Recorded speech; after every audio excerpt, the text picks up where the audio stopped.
What is happening, everybody? I hope you've had a good... Back in like 2005, something like that. I think my first con was so good. It's Friday Junior. It's Friday Junior, it's podcast day, it's payday. And if you come out doing a like, doesn't matter how you feel about the situation. My name is Raff, and always before we start the podcast, because we just want to talk about it. We want to talk about music and just share those stories and experience. This is my co-host, Carl, aka the Beer Buddy. He is hailing you. This sort of weird era where they're sort of right in that post-grunge. Look, you're fighting the good fight in today's world. My war was fought 40 years ago, really.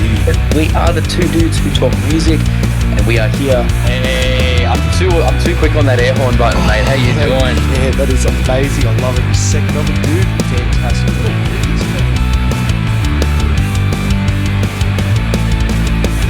How you going, all you amazing people? I am the Reverend Raff. This here is the Beer Buddy Kyle. We are the two dudes who talk music, and this is another podcast episode for you guys. But before we dive into that, if you enjoy your time with us today, it'd be very much appreciated if you could consider hitting that subscribe button down there, like and share, all that good stuff, the buttons that make YouTube happy.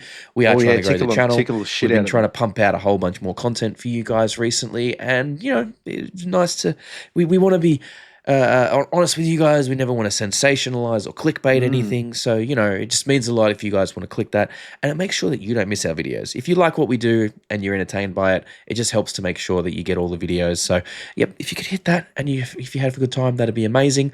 We have podcast episodes every Thursday, as well as ancillary content from that in the form of Get in the Bin and the Quick Question Quarter on weekends, and we have reaction videos every Monday and Friday, sometimes on Wednesdays if there's lots of cool stuff coming out. And we also have, Tuesdays is kind of our free day, whatever. If we have reviews, interviews, all kinds of stuff like that, usually it's going to drop on a Tuesday, much like our interview with Francesco from Flesh God Apocalypse did the other week. So, yeah, you can keep in tune with that. But, mate, this is a very, very special occasion. It is, man. It is. This is a very, very special occasion. Every week is a special occasion at the moment. Yes. It's just, every week I'm getting more fired up. Every interview I'm getting more fired up. I think by the end of it, my head's either going to explode, or I'm just going to have a sensory overload on the 2 days. But, look, yes, it's a special episode because we are continuing our coverage of Metal to the Max Festival, a heavy metal festival across multiple days taking place at the Mad Max 2 compound out near Broken Hill, which one of the headliners is our guests today. But that's not what I'm talking about. Oh. You don't know, do you? You don't know. I saw someone finally beat fucking Metallica to something. No. You're not talking about that? Oh, it's like you've forgotten our anniversary or something, mate. No. This is the 100th episode. You are kidding. Of the How Two quick Dudes is that gone? Talk Music podcast. How quick is that gone?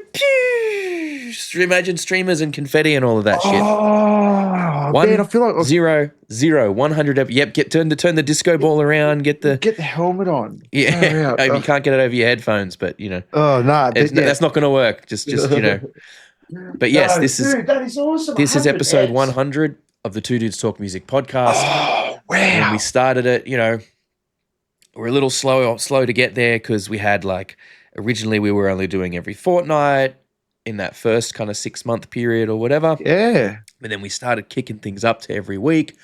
And so while we passed 2 years a couple of months ago, this is now episode 100. I mean, give or take. Look, we've had a couple of things that were special episodes that we maybe didn't count, but then I put them back in when I was just going through and tidying everything up. So it's it's much of a muchness, but we're going to count this one because it's such a big episode. Episode 100 of the Two Dudes Talk Music podcast. And look, I honestly, when we started it, I wasn't really sure how long it was going to last. I thought we'll see what happens. and I think it's been an amazing journey. We've got to talk to some incredible bands. We've done some really, really cool stuff, which is why I'm announcing my retirement. No, I'm kidding. I'm kidding. Don't do that to me. Don't do that to me. We can't turn this back over to BeerBuddy. No, we can't. But no, look, it's it's been a hell of a 2 and a bit years, and it's rolling on strong because we have today an act that has been going for 20 years. They have been absolutely representing some of the quality that Australian metal brings all around the world. These guys have toured in Europe, USA. They've done all over Australia and New Zealand more times than you can care to count. They are headlining night 2 of the Metal to the Max Festival. It could only be the absolute legends in Darker Half. Let's get into it. Yes. Thank you very, very much, Dom and Vo from Darker Half, for joining us today to talk all about Metal to the Max and for our 100th episode, because, we knew that we had the 100th episode coming up and we saw everything in the lineup for Metal to the Max, and we were just like, who better for episode 100 than one of, I don't think it's out of line to say you guys are a bit of a big deal in the Aussie metal scene and have represented Australia quite well overseas over the last, what was it? It's like 20 years ago that the band originated, right? Yeah, it's definitely been a while. Thanks so much for having us. We're stoked to be here. We're looking forward to Metal for the Max. It's going to be a really killer time. Yeah, totally. As soon as we heard about the event, we were like, we have to cover it. We have to do something. We were like, is there a way that we can get out there for it? It's just, the whole concept is just off the hook, and we're super stoked to be even attending it, let alone covering it in the way that we are. Even before the option for us to attend it and cover it at the event came up, we were like, even if we're just interviewing all the bands running up to it, yeah, for sure, because it is such a cool concept, and we just knew we had to be involved with it. When did you guys hear? When were you guys approached about it, and what was the initial reaction when the concept was pitched to you? It was quite a while ago now, that we found out about it. I think were we in Europe, when we first heard about it? Not the last tour, but the one before. October last year, yeah. I think it was around then. Yeah, so, yeah, it was quite a while ago. Might have been just after or just before. I think it was just after, actually. I think it was just after. So maybe November. Yeah. So we've known about it for quite a while now, quite a while before it got announced.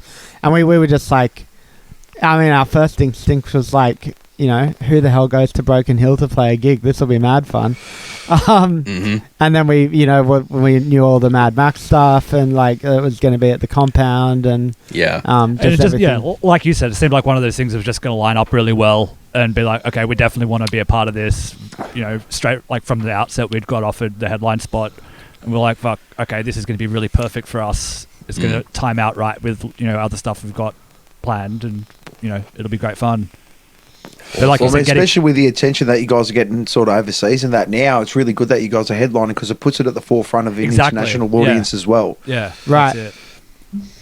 Which is what you want. We're Raff and I have spoke about this at fucking till it makes us sick. The one thing we want to see is that this turns into the Australian version of Wacken. Absolutely, right. And I think it's something that Australia has a real hard time with heavy metal in general, and and I don't mean in a elitist way, I suppose, but actual metal as opposed to the core side of things, which is fine. But in Europe, there's such much bigger market for this sort of stuff, bigger population. It's much easier to do this stuff, and having the tie-in with something like Mad Max is a big deal to kind of make it a bigger event than it could be, even with whatever bands are playing. Yeah, and it makes it Mad Max is such an Aussie icon. Of a franchise, so it really does connect an Australianism to heavy metal. Yeah, exactly. In a way that is because I think Australia's had a lot of been great in terms of rock music. Yeah, I agree. But less so on the metal side, and it's great that there can be this event tying such an Australian iconic thing as Mad Max to 30 of Australia's, like, the talent, as you guys would well know, the talent in the Australian metal scene is off the charts. Oh, it is. It's ridiculous. We have like such good local bands who nobody knows about. Like, it really is crazy. And like that is something that you notice touring overseas a lot. Is that, like, obviously you're playing with the bigger acts who are all really pro and good and whatever, but like the level of the average band at a bar in Australia is really, really high. Just compared to anywhere else, it really is quite. We're country boys in the world. Realistically, but then like we say, I think we nearly say it every week. If you want to see a more dedicated bunch of musicians, you come to Australia. Right. Yeah, especially in the metal scene. 24 million people, most spread out country in the world, and we pick a niche market. We love this shit. It's ridiculous. It's funny, like having that conversation to people in Germany and saying, well, like, your country's 2/3 of the size of the state I live in, but you've got 4 times more people than the whole country. And they're going like, wow, okay, I didn't realize it was quite so spread out. Like, like when you actually put it into perspective for some of those European countries and you actually explain it to them, it's like, why aren't you guys as big as like whoever, what you can be? And then you're like, well, these are our limitations. That's it. And they're quite large.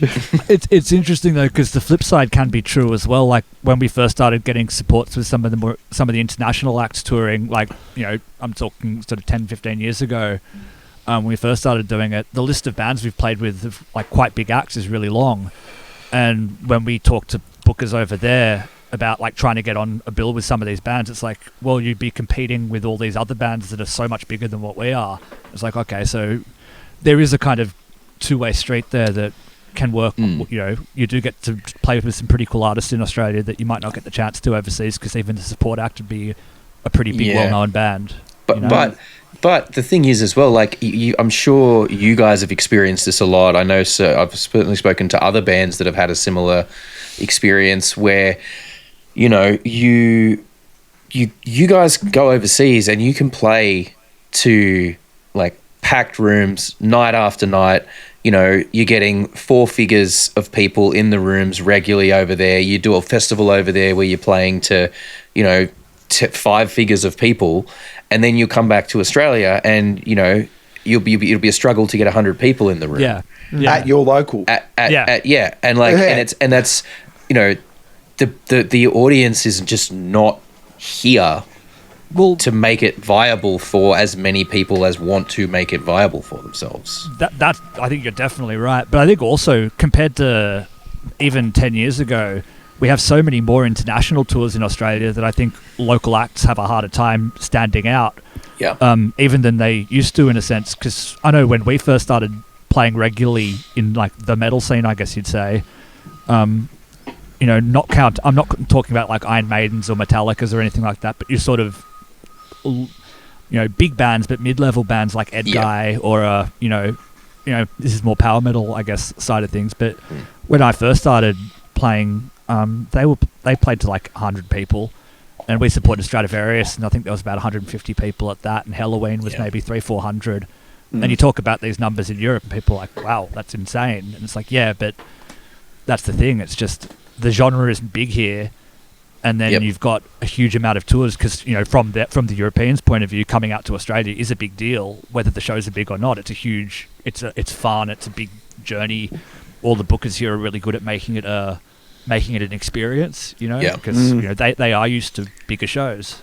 I think for a lot of American and European bands, though, it's like coming to Australia to play a show is almost less about playing the show and more about getting to come to Australia. Absolutely, for sure. They love there's some credibility to it, The shows is just a bonus, and that like get your dick hard because you just made like 10,000 people scream their tits out for the last hour. And we do have really good fans in that sense too, because they don't see these bands for 10-15 years, and then finally they come out, and it's like going back in time for the band almost, because these are people who've been following them for years but never got the chance to see them. It's a great example. I mean, I know we do have a special scene. Yeah, like I think Mudvayne toured recently, and if I remember correctly, like Chad said on stage something like, 18 years or something, 16, 18 years since they'd been out here.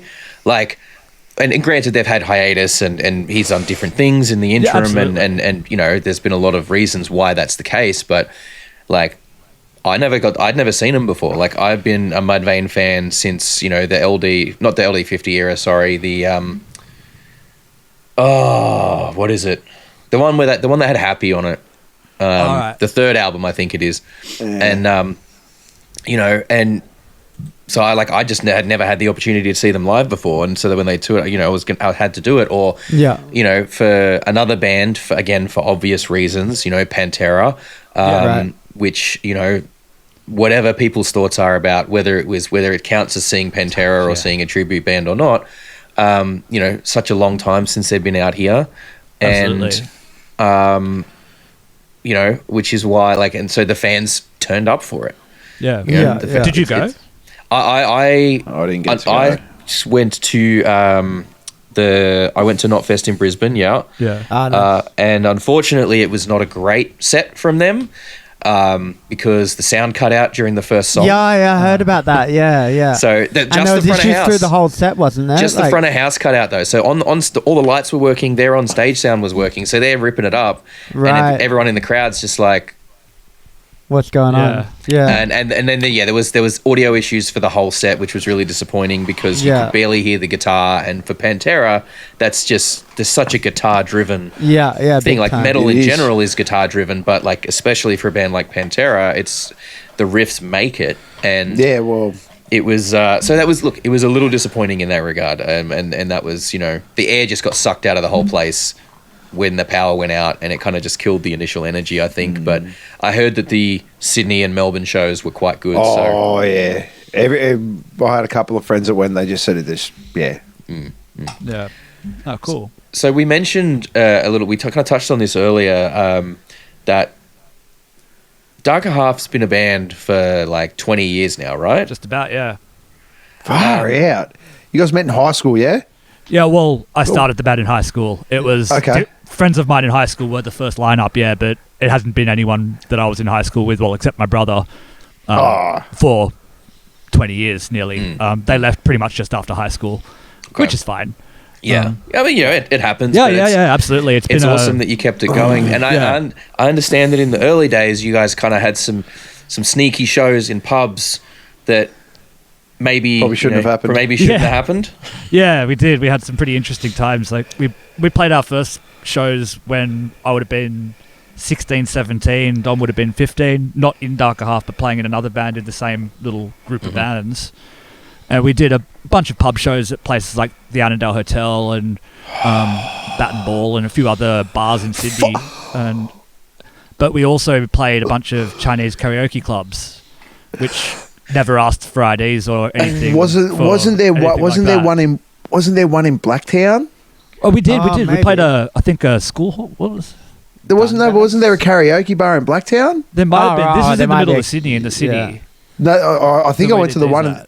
Yeah. Oh, we did a few of these, and then eventually it got shut down by a bunch of Asian gangsters who wanted to use the room. Oh, because I remember. I remember that place. 16, 17-year-olds in there were like, and it got pretty full on.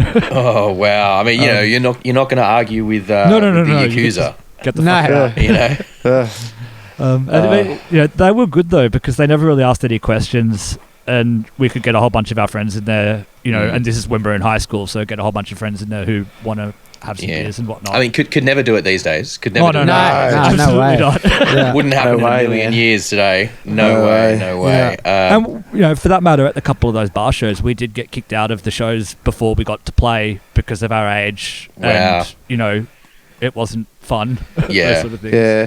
Look, some pubs are actually all right with it. Like if you're there to actually play it, like and that's still now. Some pubs are actually pretty cool with it. I know one band that I'm actually going to might be better now than it used to be in some ways. Well, I think if you can prove that you're working and your parents there escort you in, and then as soon as you walk off stage, your security guard's standing right next to you, going, "Hurry up, pack up and get out." It's all that sort of stuff. But good on for some places. More places should do that. It is great. It's just hard. We've got such strict licensing laws. Like that's actually, again, touring in Europe a lot. You see so many more kids at venues that would absolutely be 18 plus in Australia. And, they're not there to drink. They're just there for the show. They're with their parents, even like little kids with the big earphone earplugs on. And there's no under 18s area and 18 plus area. It's just all in the mix. Like, you know, no one's going to go feeding him beers all night. Like, let's just be sensible. Well, mate, the way the Australian government think we're all just going to feed our kids bloody alcohol and sacrifice them to the heavy metal gods or some junk. I don't know. Right. Yeah. Let us bring them to the shows. But it's like this is what we mean. Like, you know, we've touched on it with the podcast a couple of times now. Like the sort of disappearance of all ages shows or under 18s shows has, you know, it's.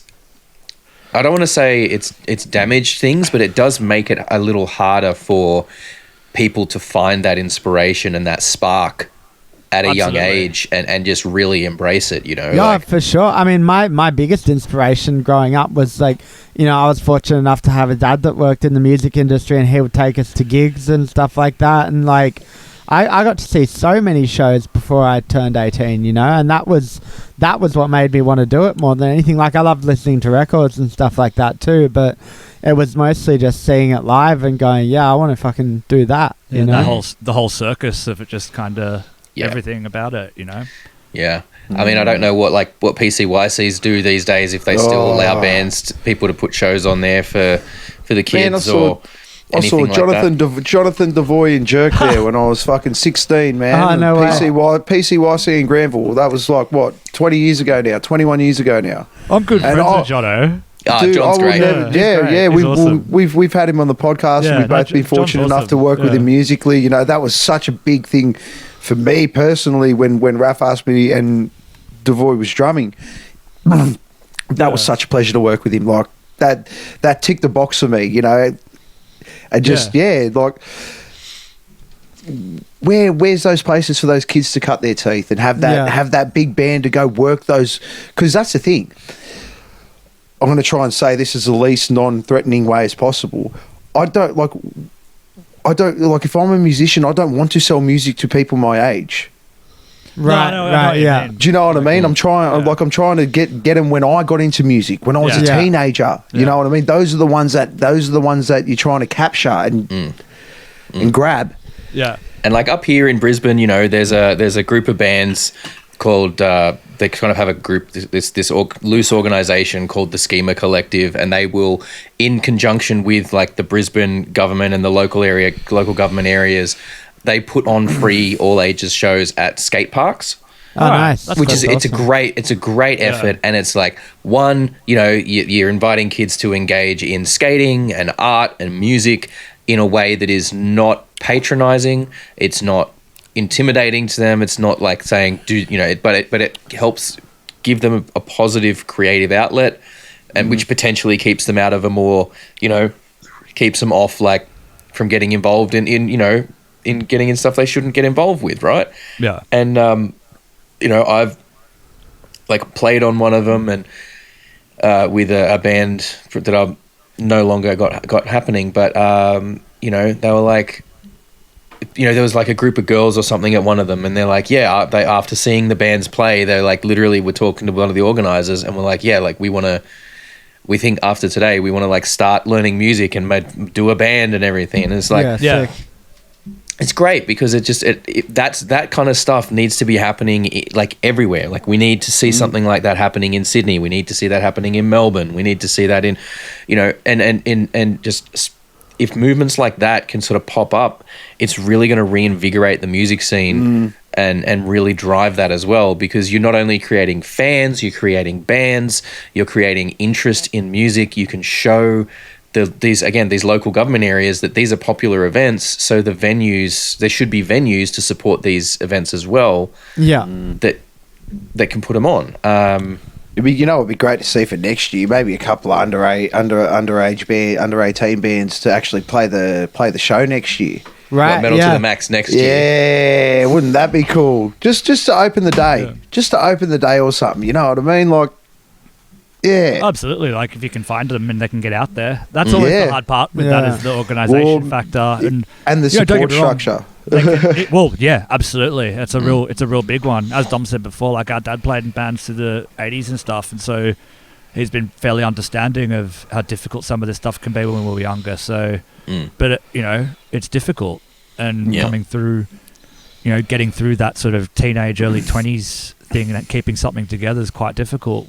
Yeah, for sure. I think as well, like, because there's not like a platform for it, you don't get like what we had growing up, where we were part of a crew of like a dozen bands that were all that age, and we would all play gigs together all the time and stuff like that, and go to each other's gigs, and we had this real network that gave us a platform to do it. Whereas like, I mean, I teach a lot of drum students. I got about 35 students a week, and the ones that are like, coming into their teenage years and starting bands and stuff like that, they don't have anywhere to play, man. Like, Well, it used to be like, it was like the system. It was like, you'd go to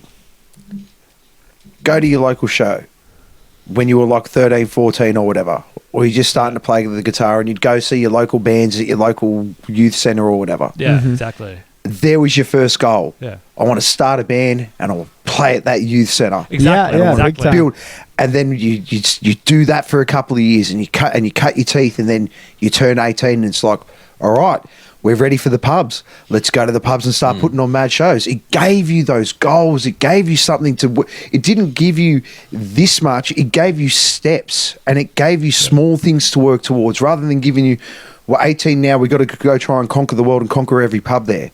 Yeah.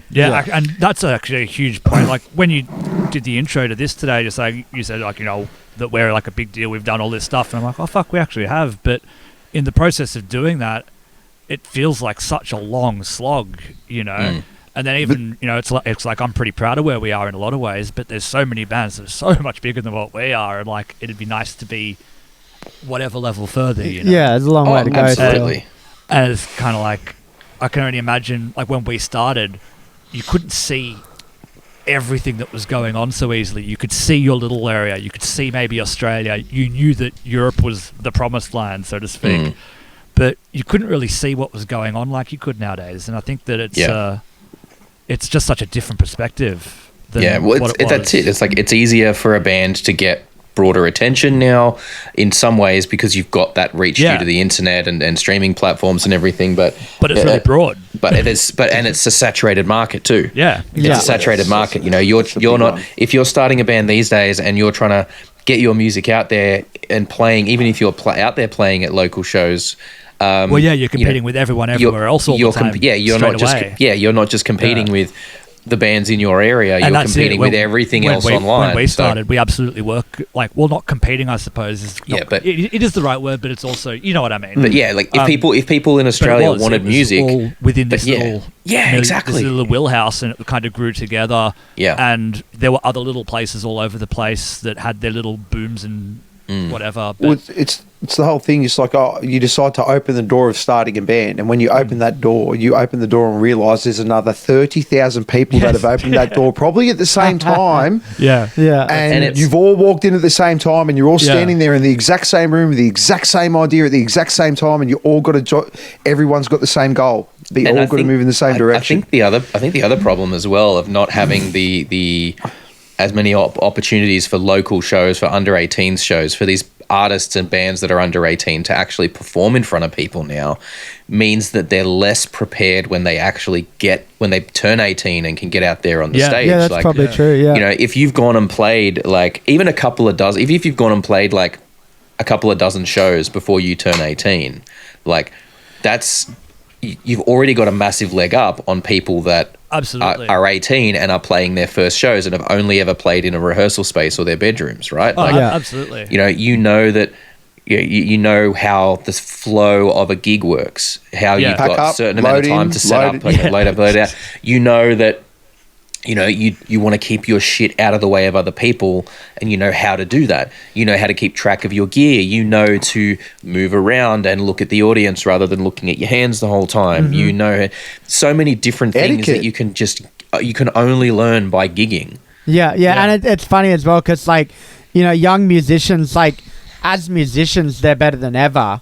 The stuff that kids can do these days that you wouldn't see the best pros doing back in our day, But yeah, exactly what you're saying. They can do all that, but they don't have that stage awareness of like how to run a show and like be a musician in front of people rather than be a musician behind the Instagram filter. You know, and how to treat your roadies, how to treat the people behind the desk, how to conduct yourself. Wait, roadies?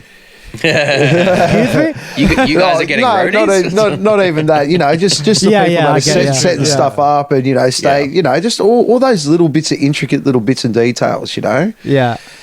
So, okay, let's bit of a pivot now.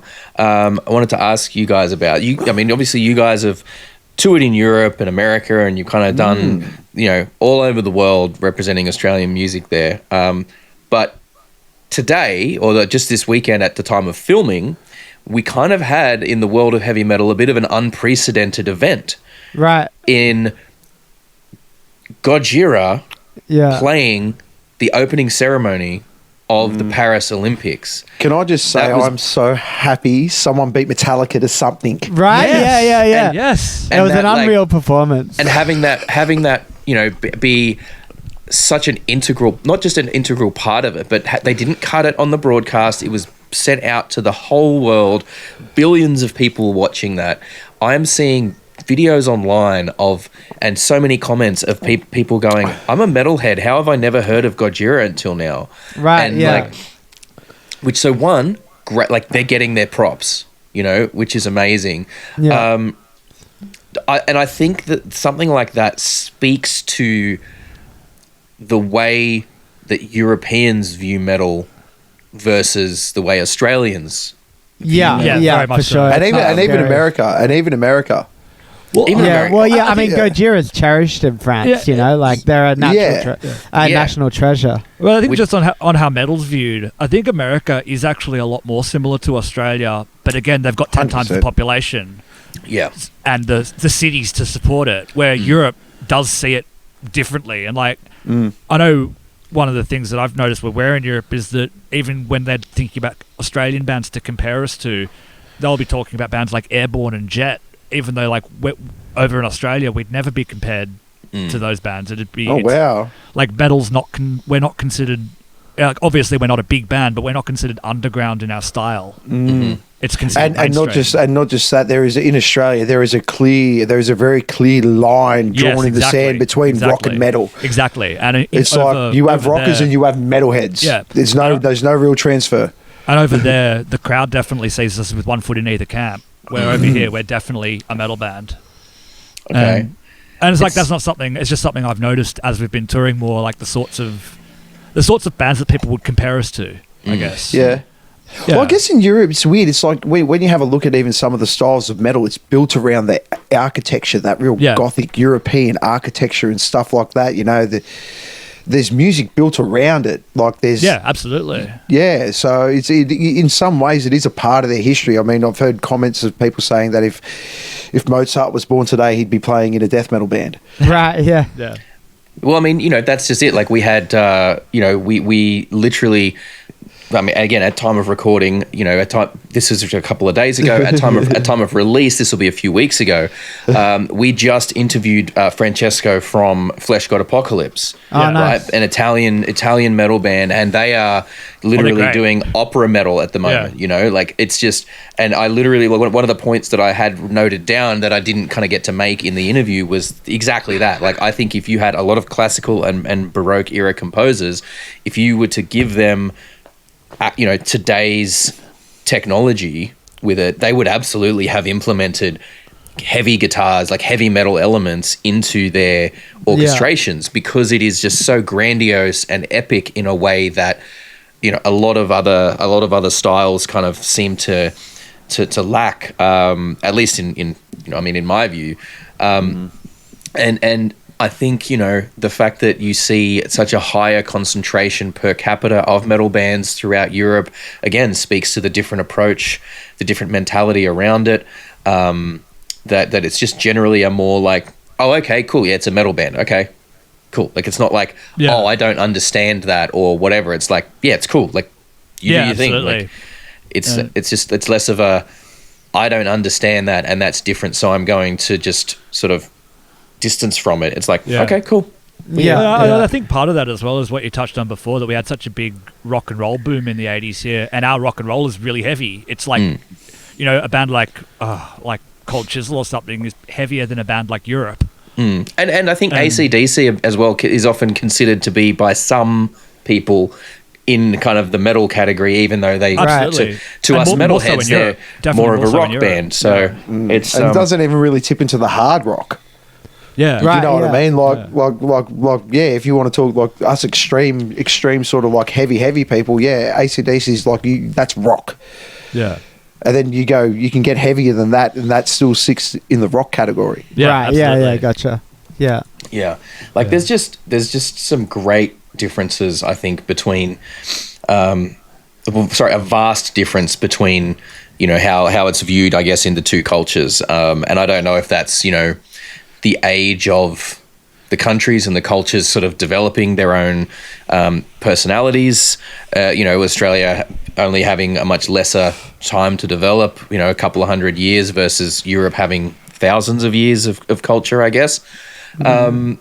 But it's just, it's something that always has kind of fascinated me with the difference in approaches to it. And like I said, I just did want to touch on Gojira being part of the Olympic opening ceremony. For sure, man. I think one of the really cool things about that as well, I was talking to someone about this today, is like there's, like when you're a kid, you're just watching, I mean, I guess it's different nowadays with Netflix and stuff, but when I was a kid, everyone watched the Olympics. Like, didn't matter if you were into sport or not, you watched the opening ceremony and you watched a few things.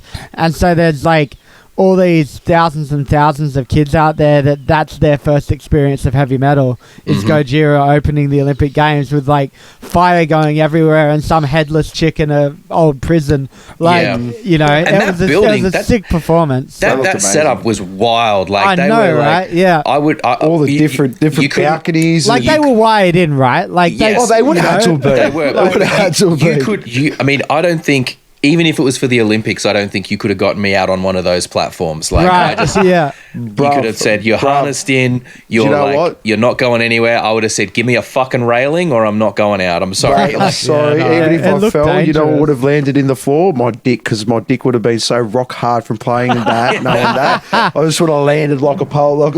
And for them, like, I just have to think for them as well. Like, it must have been to. The fact that, the eyes of the world are on your country and they come to you and say, hey, we would like you to be representing us to the world as part of this grand celebration of French history and culture is just like amazing. So like I'm loving the fact that they're getting their flowers at the moment and they have gained a whole new legion of fans off of this. And as you say, there will now be a whole generation of musicians and metal fans where that will be the spark for them. To any metalhead out there that never understands about representation and stuff like that and had that real pride-filled moment when you heard or saw it, that's what they're talking about. Right, yeah. That is what they're talking. We were finally recognised as a serious world platform musical thing that deserved to be presented to the world on a world stage such as the Olympics. Yeah. And they beat Metallica. To wind back to where we were before, actually, about talking about getting it in front of all ages shows. That I think that is something where metal shoots itself in the foot sometimes, and everyone, including myself, has done this, is that like we can be a bit elitist about it and a bit like, obviously there's a line between what is and isn't something, but at the same time, you can be a bit, I think the metal scene can we can be precious about it. It can be, yeah, absolutely. We can be precious about it, and but again, that's something that I'm seeing in, since moving to Brisbane a few years ago and getting out amongst it. Getting out there, seeing, encountering a lot of people, new people and new bands that I haven't sort of met before, and just discovering the scene up here. It is that the younger generation, and because you guys will probably understand where I'm coming from when I say this. Like, I'm now of the age where I can go to a gig and there's people playing in the bands that were born after I started playing music. Yeah. Right, yeah. And like, that realization, excuse me, that realization to me was like, fuck. Yeah, You know? that's it. But that elitism and that sort of preciousness about it, I think, is something that is slowly going away. It is. People are getting sick of that negative attitude, and they're sort of going, "Oh, whatever, we don't care, you know." And the way everyone should be looking at it is, if you have that one person that only knows that one song, they're taking the bait. Yeah. Right. It's up to you. It's up to you to try and feed them a little bit more and find something else they like, and find something else they like, Well, and then you can grow with their metal journey. Yeah. Be Well, I a think heavy metal shaman. there hasn't been a really new gateway band for that many years, has there? Like when I first got into heavy music, and I'm doing the old school power metal thing, but the bands that got me into heavy metal was still Linkin Park and System of a Down. They were the two bands that made me go, oh, there's something heavier than Blink-182. Yeah. And then after that, I found Metallica. After that, Iron Maiden, Judas Priest, and here I am. Yeah. But like System of a Down is like, you know, I still like them. They're actually a really good band. But like Linkin Park is right at peak nu metal, which is like the opposite of the classic stuff that we're doing. Yeah. But that was still my way in. But yeah, it sent you on the journey to find everything else, you know. Yeah. Exactly. And that's the thing, you know. Why, like, it's like when you ask someone to watch a new TV show. Yeah. And you've seen it before, and you want to see their reaction at that one part. Yeah. Right. So you're like, they're like this. You don't watch and you're like, and you're waiting for Yeah. them to have that reaction that you had, and you hope that they have it so you can relate on that level. Yeah. And that's what I hate about elitism. It's like, it should never be that. You should be trying to help make friends with that person, take them on that journey, and watch that organic experience. Remember that feeling you got? You get to watch someone else get that feeling. Yeah. And I think the other side of it as well is it's like most people who haven't heard anything past a certain point, you're not going to get through to them by showing them like Emperor or Dark Throne or something. Like it's like I like that stuff, but even it took me a while getting into heavy stuff before that stuff kind of started appealing at all. And it's, you know, to be fair, still not my favorite stuff. Yeah. But you know, you're not going to get someone from 0 to 100 in one hit. Like, well, that's the thing. You got to think of it like the gateway bands. like, so from example from my experience, like I was very into Metallica. Like that was kind of the first metal band for me that really, like, because I used to listen to music all the time. I was always kind of interested, you know. I'd watch Rage on the weekends and stuff. Yeah. And then when the singles from Reload started coming out, it kind of like pricked my ears up, and I was like, me too. I was like, oh, there's something different about this. Yeah. And, you know, it was kind of went on that journey, and then it was there, and then my friend had Load, so we listened to that. And then, you know, I got a Sanity voucher from something, and I ordered. I think it was the first time I ever ordered anything on an album online was when I bought Kill 'Em All online. Yeah. And that came, and I at that stage had no clue that, like, I was like, oh, it's Metallica's first. I'll go and get their first album, you know. And I was like, is this the same fucking band? Yeah, like, no, I had a similar sort of experience. But, you know, a friend at school had shown me some different stuff, and he showed me like Slipknot when their first album came out, and I was like, oh, this is cool. Yeah, I'm digging. And then he showed me Cradle of Filth, and I was like, okay, I think that's a bit much. I think that's a bit much for me. Like, I feel like that might be where I draw the line. And, you know, now, you know, like Dusk and Her Embrace and Midian are kind of my favorite albums. What an album.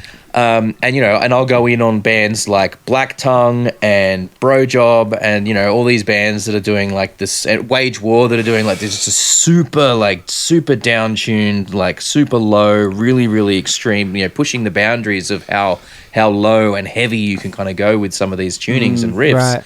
Right. And as well as, like, you know, Periphery bringing in 3 guitars and 7 strings, and as well as all the wild shit, like, you know, you got Baby Metal and then like Bloody Wood and all these like other fucking and Electric Callboy doing their thing, and just these bands that are having a lot of fun with it and doing just the diversity in the metal scene at the moment is amazing. I'm loving where that's going. It's like I say, the new metal represented an explosion of diversity in heavy metal. Yeah. And we're almost in the new metal renaissance is you know, during a time where that's happening again. You know, there's it's becoming more acceptable than ever to do heavy metal with literally anything. Yeah. I think one of the bands that I've noticed is like a real gateway for kids these days is Polyphia. Like, they're not really a heavy metal band.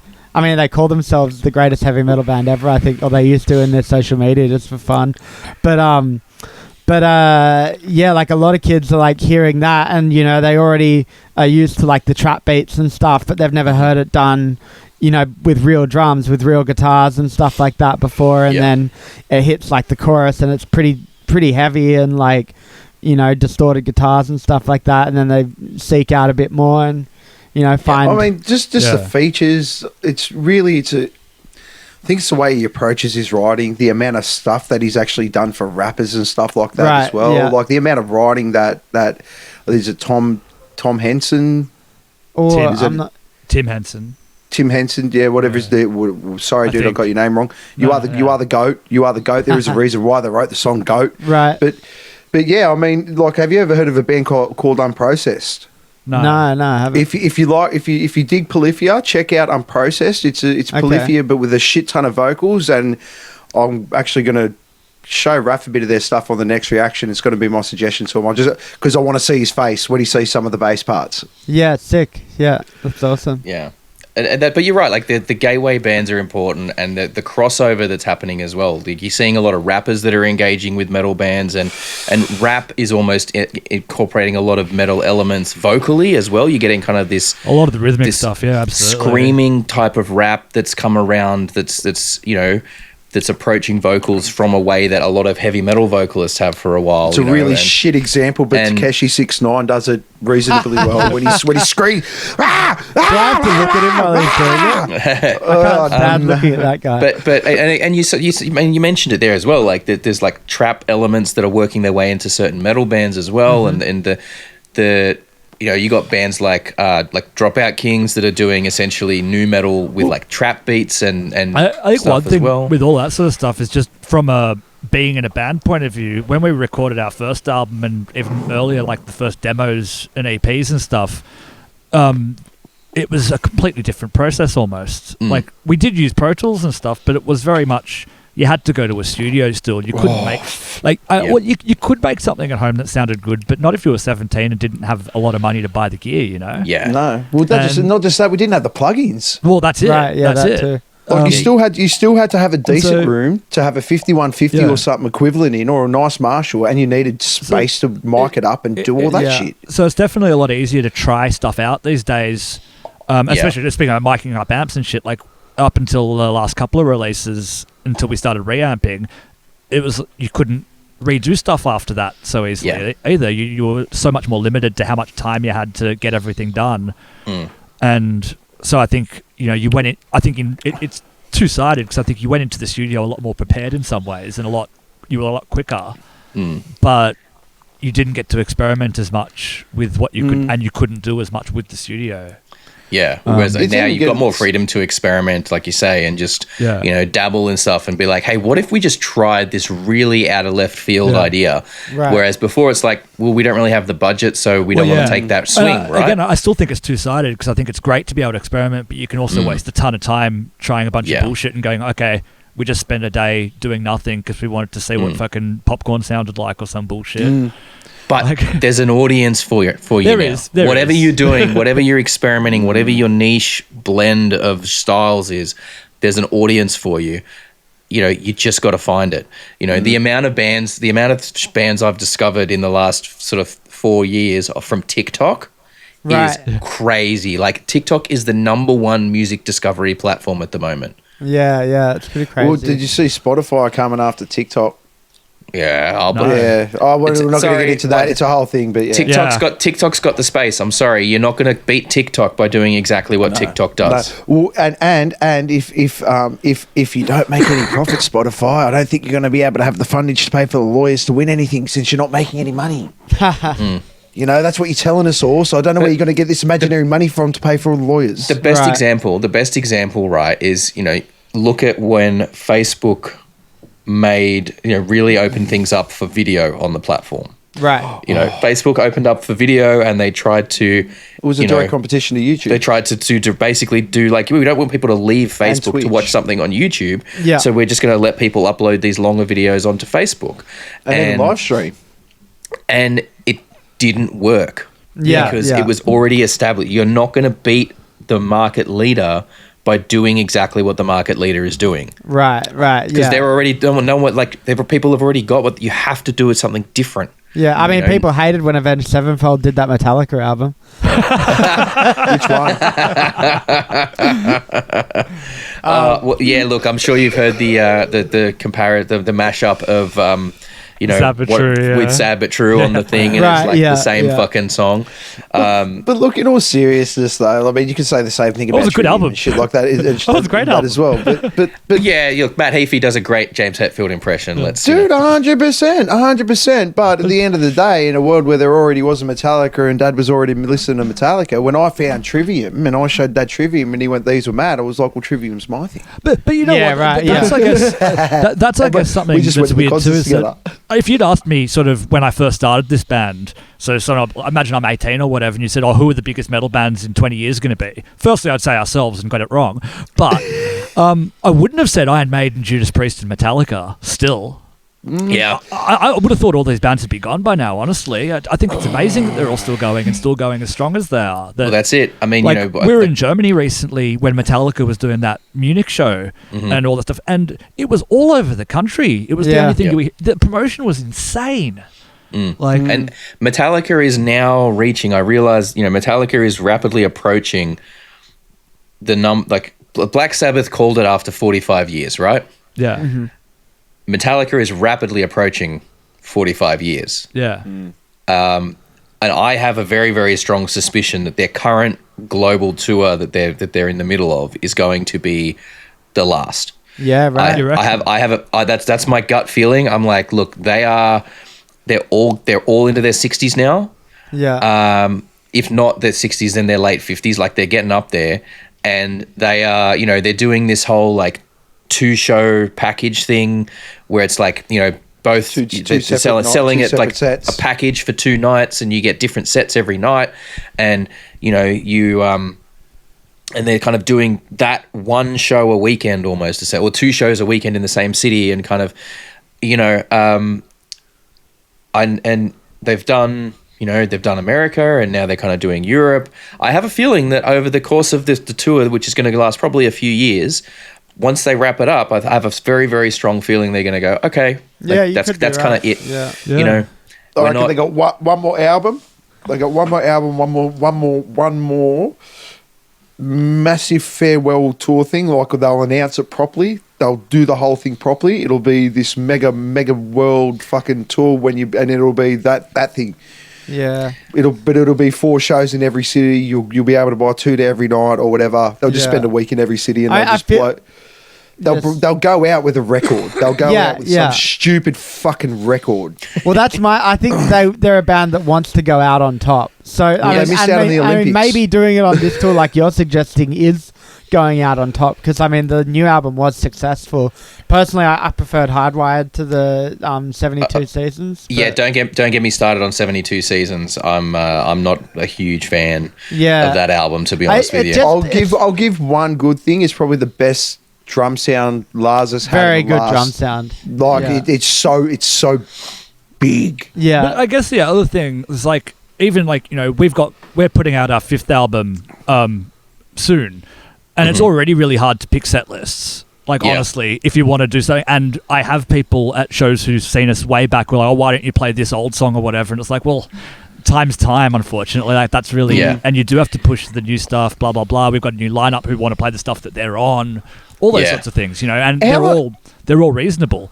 But if I was in a, how do you keep it interesting as a band like Metallica? Keep the fans who want to hear the hits interested, while also playing the new stuff that you actually want to be playing, because I'm sure they want to play the new stuff. Like, that's it. You have to do 2 nights. You go out there and you play 2 hours every night. You do 2 nights. You do it in the round because no one set else lists. is doing it. Like, no repeats across the whole weekend. It's like, that's the only way to do it. It's a great way to keep it fresh, rather than just like, do their otherwise 30-minute medley. That's cool too, But yeah, how do you make it interesting to just be a band? What is a rock and roll band in 2024 as opposed to 1970s? Like, albums are different and everything's different. Like, it's so It is. I guess the last thing you want is that dickhead in the crowd taking his shirt off, going, taking care of business. So, I want to touch on something you said there because I was going to ask about it, but you beat me to mentioning it. 5th album. Ah, yes. Yeah. 5th album. What can you tell us about that? Well, it's the first one with our new lineup with Danny Ritz on guitar and Jimmy Winan on the bass. Mm-hmm. I think the album before this one, If You're Only New, was only me and Dom wrote the whole thing and played on it. There was no band on the album just because of the timing of it all and lineup changes.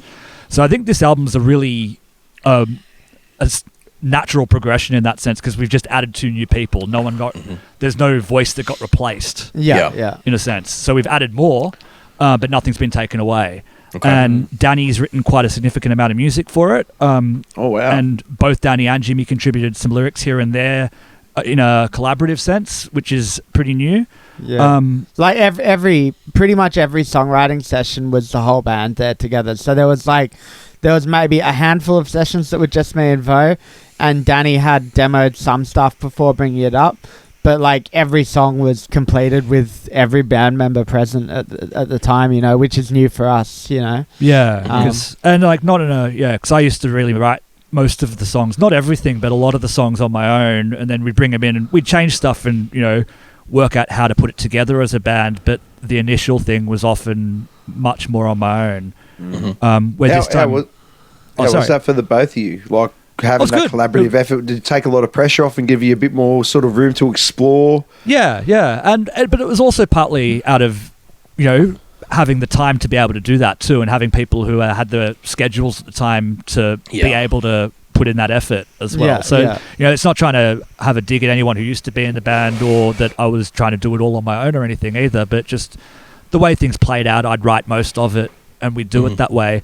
And I think having Danny joined the band right before the pandemic and did a few shows with us, but hadn't been in the band for that long. And then when Simon left during the pandemic, he'd been with us for 15 years. So when we came back after that and we did the European tour with Jeff Tate and the second one, they were the first shows that Danny and Jimmy had played with this new lineup. So it was very much, we want to make this the lineup. It's not just, Dom and Vo have new guys in the band. It's like, this is the band now. Okay. When we put out this next album, you guys have to have writing credits on it too, because it's the band. It's not just the new guys. It's not minions. This is what it is now. So they're not session musicians. They're part of the family. Yeah, exactly. So write songs, that's good. Be involved. So compared to the last album, it's kind of an expansion of that same vibe, just with elements of an influence from the newer guys. For sure. And I mean, with that influence, like, it's probably overall 20 BPM faster than If You Only Knew. Danny definitely brought in some quicker stuff. We've still got the moody, although actually, the top speed on this new album isn't as fast as the Bittersweet Caress from If You Only Knew. But the general tempos are a bit higher. Like there's more up-tempo songs, but it still does have its like slower, moodier, kind of stompy rock songs too. Yeah. We sort of found a place for everything we did on If You Only Knew. Along with all the new stuff he was bringing in and going a bit back to our roots, which were a bit more thrashy and like I think it covers all the colours of the band pretty well. Like it does, the heaviest parts are quite thrashy and full on, but the lighter stuff's like quite proggy and moody and Yeah. We'll probably play a bit of it at Metal to the Max. We'll probably play some songs. Well, let's bring it back around to that then, because it was meant to be out by now. Ask him the thing, Raff. Ask him. So, are you guys doing anything special for? Have you guys got anything like any special little surprises or anything planned specifically for Metal to the Max that might be extra kind of enticing people to go out for it? Well, yeah, the main thing would be like we will definitely like do some new material that we will have played some of it in Australia before, but there's some songs that like we've only played in Europe so far, and that was genuinely just because so we filmed a whole show on the last Europe tour, so we played a bunch of new material at that show just so we could get the footage for it and put out a release when the new album comes out. Of like a whole live extra show. Film clips, and cool. Well, that's awesome. Like we are you know, like we're hyped. We're going to be out there. We've got to have like a whole marquee set up with our stuff. We're going to be trying to get everyone by the tent for interviews and stuff all through the day. So that's going to be awesome. Yeah. Now, to take this home and close out the podcast section. It's good. Got a question for you guys. You guys, again, this is great. Like, this conversation's been great because you guys keep mentioning stuff that like we want to talk about. So it's like a nice little. It's been great. It's a nice. We're doing your job for you. What are you? Oh, this is this has been one of the easier ones. One of the easiest interviews I think we've ever had for the podcast, which is nice. great. So, question that we decided about a month or so ago that we want to try and get some sort of definitive answer to. Now, obviously, you guys would be familiar with the big four of thrash metal, being Metallica, Slayer, Megadeth, and Anthrax. We as gentlemen that came up during the nu metal era have decided to make it our sacred charge to try and find out and get a consensus on who is the big four of nu metal. Now, basically, how we are doing this is we are asking, all of our guests on the podcast, as well as, when we're out at Metal to the Max, we're going to be asking as many punters as we can. Sorted. And over the course of the rest of the year, we are going to be tabulating our results. And at the end of the year, we are going to put out what the consensus is. Okay. Now, you guys can answer individually, or you can choose to provide a consensus between you if you choose. We'll leave it up to you guys how you want to do that. But if we could grab who you guys feel are the big four of nu metal, that like Mount Rushmore that you would say is, and they don't necessarily have to be nu metal bands, but just of that nu metal era. Right, yeah. Who is the big four to come out of that? And this isn't up for a debate. This is exactly who you think. Right, yeah. Well, I mean, it's got to have System and Lincoln. Well, right? System of Down, Linkin Park for sure. Yeah. This is we consider Slipknot? Are they of that era, do you think? Or are they more heavy metal? I would put them in there. This is the one that's going to piss everybody off, I think. I know what you're Pantera. Oh, right, okay. Oh, I thought you were going to say Sepultura. I wouldn't class like you said, they're not a new metal band.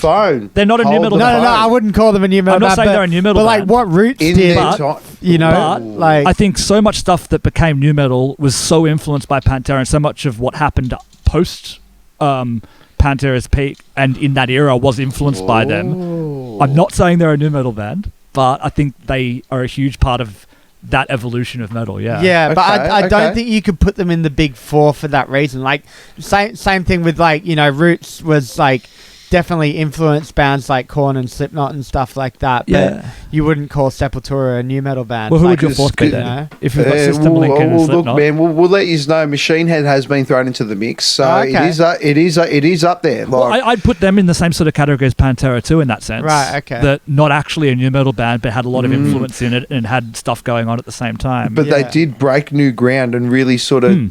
I actually never really thought of that, but when you actually think about it. Pantera in the world of thrash were the new metal band. Yeah. Right. Yeah. They were the new metal band of the thrash. Of that thrash. They were the ones that weren't thrash. Yeah. And I think the slowing it down and the grooviness of it all, it's not the same as what nu metal was doing, but it's closer than... You've opened up a can of worms here, my friend. I know. I knew it was good. I love it. Controversial opinion. Well, people that are watching this, there's a comment section down there. No, I know. Feel free to kick off. Yeah. All right, so we had top of my head. System of a Down and Linkin Park. System, Lincoln. I think Slipknot's in there, and I think that's valid too. I think the other one would have to be Korn. Like it's hard. It's hard to not put like Disturbed and to not put Mudvayne in there. It's hard to not put a lot of those kind of. But bands. I think Korn's bigger than all of those. Yeah. If we're talking commercial success and doing something that hadn't been done before. Yeah, I think it's Linkin Park. Is that your collective four? I reckon that's a pretty solid four. It is. I'm still iffy on Pantera and Slipknot, to be fair, but like, but yeah, I agree with Linkin Park, Slipknot. I think Korn has to be there too. I don't see how you do it without Korn. Okay, awesome. Well, that's some. I like it. It's a great debate. It is. Yeah, It's interesting. It's a love, and this is why we're trying to do a bit of consensus for it, right? Like, we're not just saying this is our view on it. Like, we've got our view. Like, we've got our opinions on it, absolutely. And this is why we love having the discussion, because, like, you know, as people that came up through there's bands that have been... Have you noticed my statement? 3 are the same and 1 is different? Yeah, exactly. We got, like, so many of the time. There's a few bands that are, like, clear front runners at the moment that everyone's coming in and almost everyone's immediately going bang, bang, and bang, and then they've got to figure out that fourth one, and that's where all the debate takes place. Have you got many Rage Against the Machine or Deftones? Or one Rage Against the Machines, and I think we've had 4 Deftones. Okay. Really? That's the thing. Two Like, Deftones. Oh, sorry, 2 Deftones. Raff's taken the tallies. because it's funny. Like, I wouldn't put Rage Against the Machine in new metal. I'd say they're more alternative. Yeah. Like, Right. The line's they pretty can blurred. fit in there. Yeah. Like, totally. I wouldn't say they're not allowed there, but like, I would put them more on the alternative side than the new metal side, though. Generally. Yeah, and it sheds a lot of light as well, because so many people have, as you say, like, there's different perspectives on what constitutes new metal, and this is why we're kind of, you know, trying to make it like new metal or bands of the new metal era, because, like, that's, you know, the thing is, for us, or for me at least, I don't consider new metal to be a genre. I consider new metal to be a period. Right. Okay. Yeah. I reckon that's a pretty good way to look at it, actually. Because you look at all of these bands that are getting mentioned, and you know, Korn, Limp Bizkit, Linkin Park, System of a Down, Slipknot, you know, Marilyn Manson, Rage Against, all these bands that are often considered new metal that sound very little in common with one another. No, well, I think that's the thing, is that alternative was so big at the time, and you say thrash, true metal was so small. Yeah, you say thrash, and you know, you look at the big 4 of thrash, and the reason they're the big 4 of thrash is because they are the biggest bands that have done thrash, and some of the most influential bands that have done thrash, but you look at the thrash stuff, and it all is thrash. It's like it's pigeonhole. It's the same. Yeah. It's all. There's a lot of crossover and similarities at there. the same time, with the big 4, I always think Testament should be in there instead of Anthrax. See, 3 are the same, 1 is different. Yeah, people make the argument for Exodus as well. Them too. Yeah, sure. There's like realistically, there is just There's this sort of space for argument around that 4th spot that is always just really intriguing to me. And I'm not trying to diss Anthrax either. Oh no, absolutely. Oh no. Dissing of Anthrax whatsoever. But it's like a little social experiment. I do with metalheads, right? Yeah. And I told it to my buddy KJ from Firefly, and I said, if you go up to any metalhead and you ask them who are the big 4, you will always get, out of that big 4, you will guarantee 3. Right. Yeah. And 1 will always be different. I guarantee if you go to any metal club, pub, whatever, you will get 3 out of that 4, and 1 will be outside of that. Yeah, every single time. Right. It's great. I'm loving the discussion that it's provoking when we're asking this question. Like, it's so awesome, and I'm just like, I'm seeing trends in the results. Like, I'm like a spreadsheet fucking nerd, so I have like the tallies here. I'm seeing how it's developing, and I can see the writing on the wall for some of these already. Yeah, and look, we could see it for a lot of it. I'm not spoiling anything. Like, I'm not going to spoil anything because I don't want to sway anyone's votes, right? Yeah, absolutely. But it's our ultimate aim for this is to try and do this, get as much numbers as we can on this, try and present it to the world, and let the whole world argue on it. Yeah, just like they do with the others. Yeah, the other big 4. Yeah, it's been awesome to see, because I mean, ideally, I would love to see, you know, I'm not so arrogant as to think that us doing this would lead to the top 4 bands that come out of this doing a tour as it. But I'm like, I would under love the to see 2 Dudes Talk music banner. Two dudes promotions doing fucking, you know, the big 4. But like 2 dudes, big 4, 666. I would love to see there be at some stage in, you know, sort of this decade, a big 4 of new metal tour. Like there was the big 4 of thrash, where they did obviously it's not going to come to Australia, but like even just a run of shows in America, and maybe like a show gets broadcast or whatever, you know, because I think it'd be a really cool thing. Like it's a genre that is in the middle of a resurgence and a new degree of acceptance, because new metal was obviously very shunned by the metal community for a long while. for not being, real metal or true metal or whatever you want to call it. Too heavy for grunge, not heavy enough for metal. Yeah. Caught in that real weird middle ground. And somehow not alternative either. Yeah. No, I know what you mean. It was a weird time. But it's great time. It's amazing to see the discussion it's provoking there. So, let's look. Let's wrap the podcast there for now because we've got other stuff we're going to get to as well. Absolutely. Where is the best place for people to keep up with what you guys are doing? Facebook and Instagram for sure is that's where we're most active as far as social media. Mm-hmm. So if you're over the age of 30, Facebook. If you're under the age of 30, Instagram. We'll have links. We'll have links to all the socials and the website and everything down in the description. Yeah. Along with links for all the info on Metal to the Max and where you can get tickets for that. We'll have a link to the Spotify playlist because there's that Spotify playlist that's featuring all the bands on Metal to the Max. It's going to be a great representation of Australian metal. Every band on that lineup is, that every band that we've checked out so far is incredibly talented. Oh, it's a killer lineup. It's going to be a really good show. I don't think there's a single, out of everything we've seen so far, I don't think we've encountered a single band where I'm like, I don't think they should be on this show. You know what I mean? It's just every band is so strong and such representative of their version and what they're doing in such a great way. And I think it really speaks to, as we said way back at the start of the episode, the talent that exists here that just doesn't get the recognition that is deserving of.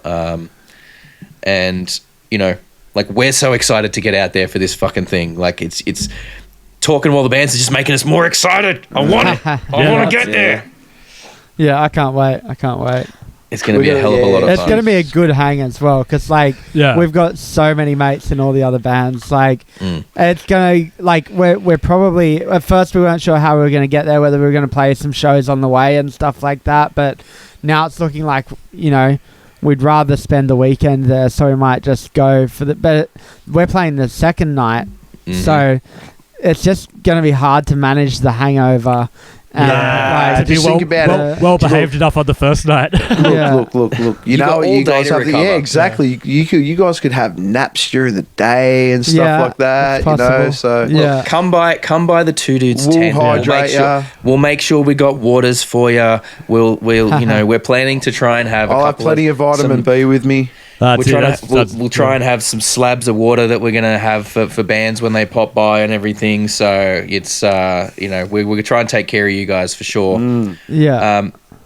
So thank you everybody for watching. We really, really appreciate that. This has been Dom and Bo from Darker Half. Go and check out all of their shit because it's going to be a hell of a show. The perfect band to headline such a special event as Metal to the Max. We're going to have links to all the Darker Half stuff in the comments as well as all the Metal to the Max stuff.